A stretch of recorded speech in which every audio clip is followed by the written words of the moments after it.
Assalamualaikum warahmatullahi wabarakatuh. Kami dari kelompok Emat ingin mendiskusikan tentang pro dan kontra jika Indonesia menggunakan sistem ekonomi syariah dan dihapusnya sistem ekonomi konvensional. Perkenalkan, nama saya Ridwansyah sebagai moderator. Saya Taufikur Rahman sebagai kontra daripada ekonomi syariah. Saya Yuniarti Dewi dari Pro. Sebenarnya apa sih pengertian dari ekonomi syariah dan konvensional? Untuk ekonomi syariah, Untuk pengertian dari sistem ekonomi syariah itu sendiri adalah suatu cabang ilmu pengetahuan yang berupaya untuk memandang, menganalisis dan akhirnya menyelesaikan permasalahan-permasalahan ekonomi dengan cara Islami. Untuk landasan sistemnya itu berasal dari Al-Quran dan juga hadis. Jadi kedua landasan pokok ini itu secara konsep dan prinsipnya itu adalah tetap dan gak bisa dirubah-rubah. untuk tadi penjelasan dari ekonomi syariah, berikut apa sih pengertian dari ekonomi konvensional? Jadi ekonomi konvensional ini merupakan ekonomi sistem yang memberikan kebebasan penuh kepada setiap orang untuk melakukan kegiatan perekonomian. Pemerintah juga bisa ikut memantau daripada semua perekonomian yang berjalan juga, dan juga bisa tidak, tergantung dari situasi dan kondisionalnya.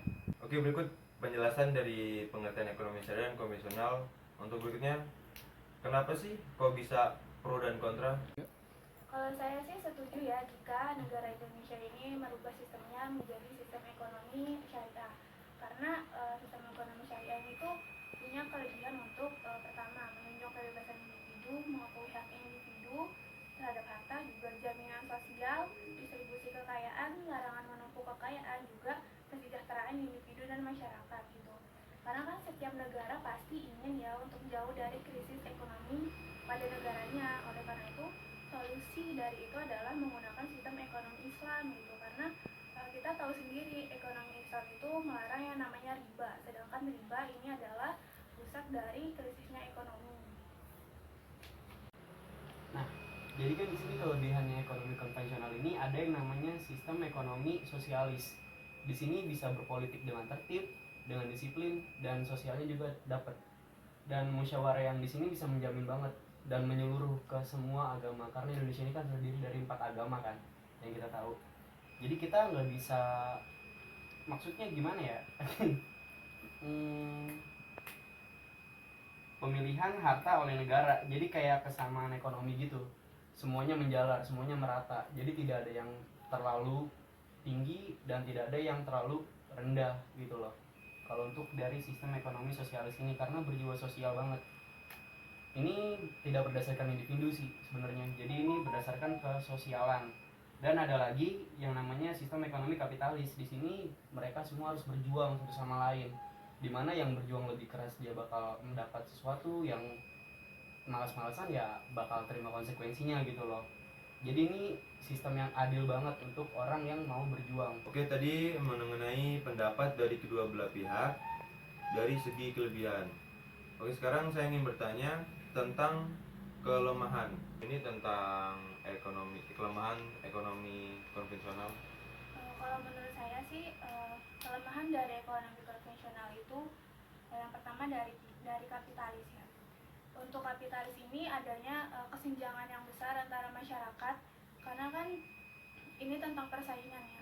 Pastinya ada persaingan yang kurang sehat gitu di dalam kapitalis. Jadi apalagi adanya sistem monopoli yang ada di kapitalis dan juga persaingan yang sangat sulit. Terus ada dari sosialis. Untuk sosialis itu semuanya tuh diatur pemerintah. Jadi untuk potensi inisiatif dan daya kreasi masyarakat itu nggak bisa berkembang.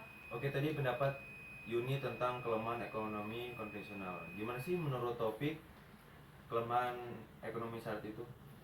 Menurut saya gini ya, tadi kan dibahas tentang kapitalisnya. Justru kapitalis itu membangun masyarakat biar lebih improve lagi ke depannya lagi. Jadi imajinasi mereka terasah, kelihatan mana yang kreatif, mana yang tidak gitu. Karena kan di zaman sekarang kita nggak bisa kayak mencontohkan semuanya, nggak bakal rata gitu loh. Sedangkan ya nyatanya begini, ada yang turun, ada yang naik gitu loh. Itu kan tergantung dari kreatifnya masing-masing. Itu dari kapitalis itu tergantung dari pencapaian mereka. Mereka mau mencapai ya sudah berjalan gitu loh. Dan kedua itu dari sosialis. Justru dari sosialis ini merata banget dari pemerintahan. Kita harus punya pemimpin.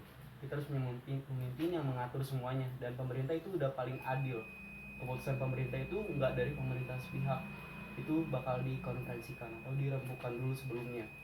Kan pasti bakal ada pemilihan adil gitu loh, kayak apa sih yang harus diterapkan, apa yang harus diinginkan, pasti bakal ada kayak gituannya. Nggak langsung kayak ngejudge pemerintah mau gini gini gini, pasti bakal ada rundingan gitu loh. Bahkan dari sosialis tuh itu bakal adil, menurut saya itu bakal adil. Kebijakan juga semuanya rata, dan rakyat juga kayaknya gini loh. Jadi kayak sosialis itu kan berbeda, pendapat berbeda, semuanya berbeda. Jadi kalau sosialis semuanya sama rata dan berbeda. Di sini kan kita punya 4 agama, dan 4 agama ini punya panduan yang berbeda-beda masing-masingnya. Bisa ada yang Kristen entah itu gimana, yang Islam itu gimana, Buddha, Hindu dan sebagainya, kan itu punya pendapat masing-masing. Mereka bisa bebas memilih pendapatnya segala macam, kreatif secara bebas dan meraihnya secara bebas. Semuanya itu bukan diatur, tapi mereka tuh bebas tapi ada batasnya gitu loh, misalnya pemerintahan. Tapi gini bang, Indonesia ini kan merupakan negara dengan populasi terbesar di dunia ya kan, dan juga 87% dari penduduknya itu adalah Islam. Jadi bukan gak mungkin kalau sistem kita ini bisa digunakan di Indonesia. Terus juga sistem ekonomi Islam ini tuh bukan sistem yang bisa digunakan oleh satu suku aja, tapi sistemnya itu adalah universal. Jadi bisa digunakan oleh beragam suku gitu ya kan. Contohnya adalah di Inggris. Di Inggris walaupun Islam itu adalah maksudnya kayak agama minoritas di sana, tapi sistem mereka tuh menggunakan sistem ekonomi yang syariah gitu, karena mereka melihat bahwa mereka dapat keuntungan lebih ya kan, juga bisa seimbang lah gitu ekonominya gitu di sana dengan menggunakan sistem ekonomi syariah ini. Tapi kalau menurut saya sih 87% itu belum secara keseluruhan, karena kan ekonomi ini mencakup satu negara gitu loh. Kalau 87% itu kurang adil sih. Adil itu 100, semuanya kena. Jadi walaupun ini universal, kan kayak yang tadi saya bilang, semuanya nggak bisa menerima secara tulus gitu loh. Pasti ada aja yang ngebantah, entah dari pihak mana. Bahkan dari pihak Islam sendiri mungkin bakal membantah kalau itu merugikan dia gitu loh. Kayak dia yang sudah besar dan diterapkan ekonomi syariah gini, dan dia merasa ini melambat, ekonomi dia melambat gitu loh. Nah tadi kan Kayu ini bilang di Inggris diterapkan. Nah menurut saya edukasi dari kecil tuh udah beda-beda. Maksudnya kita dari kecil udah diajarkan gini loh ekonomi, gini loh dunia ekonomi, gini loh, dan kita sudah kena stigma, kita udah ya udah ke ekonomi konvensional aja. Mungkin bisa diganti ke syariat, mungkin kita belum siap, atau mungkin prosesnya itu butuh waktu yang lama untuk ke ekonomi syariat tadi. Bisa, bukan tidak bisa, itu bisa, tapi butuh proses yang lama, dan itu harus merubah pola pikir dari semua orang. Karena pola pikir dari kita ya mau berdagang itu modalnya maksudnya mencari keuntungan segala macem kan. Kita ngikutin ekonomi yang ada, sistem ekonomi yang ada. Walaupun di Inggris diterapin begitu, mungkin dari kecil mereka sudah diajarkan gini loh ekonomi, kita mengajarkan ekonomi syariat di Inggris segala macam, ya itu udah maksudnya udah familiar di Inggris.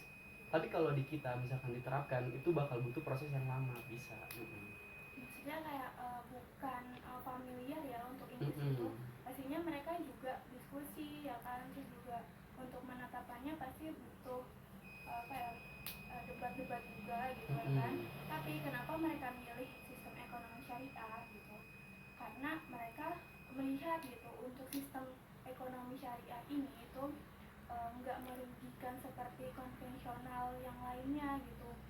Nah kan sistem ekonomi itu lebih fair ya kan, nggak ada bunga tapi boleh menilai tentang keuntungan ya kan. Itu semua tuh diatur dalam sistem ekonomi Islam ini. Tapi gini sih, kalau misalkan tadi kakak bilang semuanya memilih, kayaknya nggak mungkin semuanya. Maksudnya semuanya udah belajar dari kecil tentang ekonomi ya begitu gitu loh. Jadi kesimpulan yang bisa saya ambil dari debat kali ini adalah sistem ekonomi syariah memang bagus, tapi tidak bisa diterapkan dengan langsung dalam waktu dekat. karena pihak-pihak yang bekerja sama dengan konvensional ditambah minimnya pengetahuan masyarakat umum tentang sistem ekonomi syariah. Sekian dari diskusi dari kelompok 4, saya Ridwan Syah. Saya Taufik Rahman. Saya Yuniarti Dewi. Mohon pamit undur diri. Assalamualaikum warahmatullahi wabarakatuh. Warahmatullahi wabarakatuh.